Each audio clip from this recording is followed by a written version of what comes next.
Chers amis, bonjour. Je suis heureuse de vous retrouver en ce début de mois de juillet. Mois de juillet est là. Les juilletistes, comme on le disait dans le temps, sont heureux parce qu'ils vont pouvoir partir en vacances.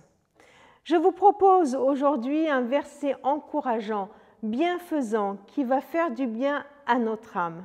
Un verset qui se trouve dans le prophète Ésaïe au chapitre 40, les versets 28 et 29. Ne le sais-tu pas? Ne l'as-tu pas entendu dire? Le Seigneur est Dieu de siècle en siècle. Il a créé la terre d'une extrémité à l'autre.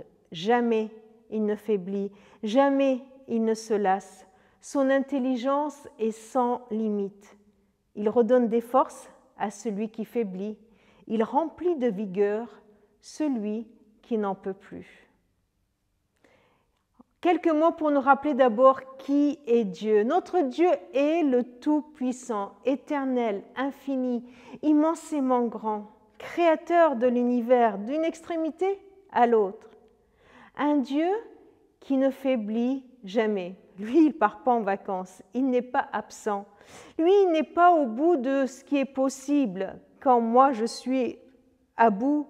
Lui, il ne se lasse jamais, même pas de moi.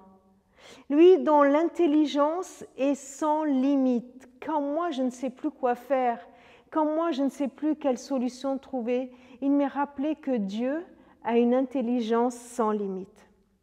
Ces quelques versets nous parlent aussi de notre situation.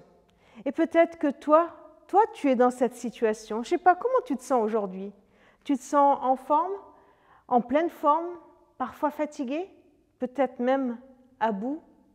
Alors ces versets sont une promesse solide, nous rappeler de qui est Dieu pour nous dire aussi qu'il se soucie de ceux qui sont faibles. Il se soucie de ceux qui n'ont plus de force, de ceux qui sont affaiblis, de ceux qui n'en peuvent plus. Alors ces versets sont une invitation.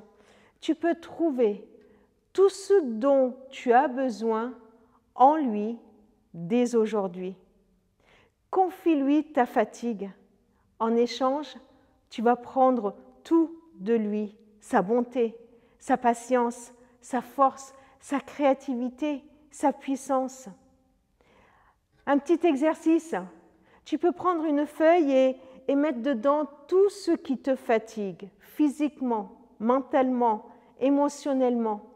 Et ensuite, à côté, vas-y, regarde dans la Bible ce qui est dit de Dieu et tu peux écrire à côté tout ce que Dieu peut te donner pour faire face à cet épuisement. Alors aujourd'hui, tirons notre force de lui, laissons-le déverser en nous les ressources abondantes qu'il a préparées pour chacun. Merci Seigneur de venir renouveler nos forces et je te remets tous ceux qui écoutent cette vidéo et te prie de les toucher par ton esprit et de nous donner ce dont nous avons besoin. Amen.